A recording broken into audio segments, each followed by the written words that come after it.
Hisense Dehumidifier, N9 error. Easy troubleshooting and repair tips. Fix 1. Reset and basic checks. Step 1. Unplug the unit or turn it off at the breaker and leave it powerless for at least 5 minutes to fully reset the control board.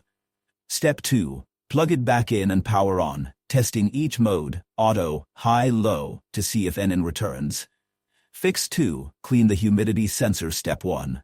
Remove the housing, usually front or back, depending on model, to access the small metal humidity sensor probe, often located near the evaporator coil.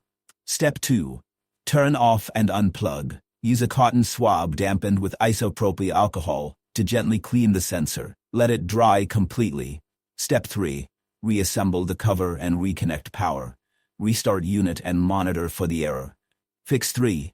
Inspect wiring and circuit board. Step 1. With the unit unplugged, remove the cover to expose wiring from the sensor to the control board.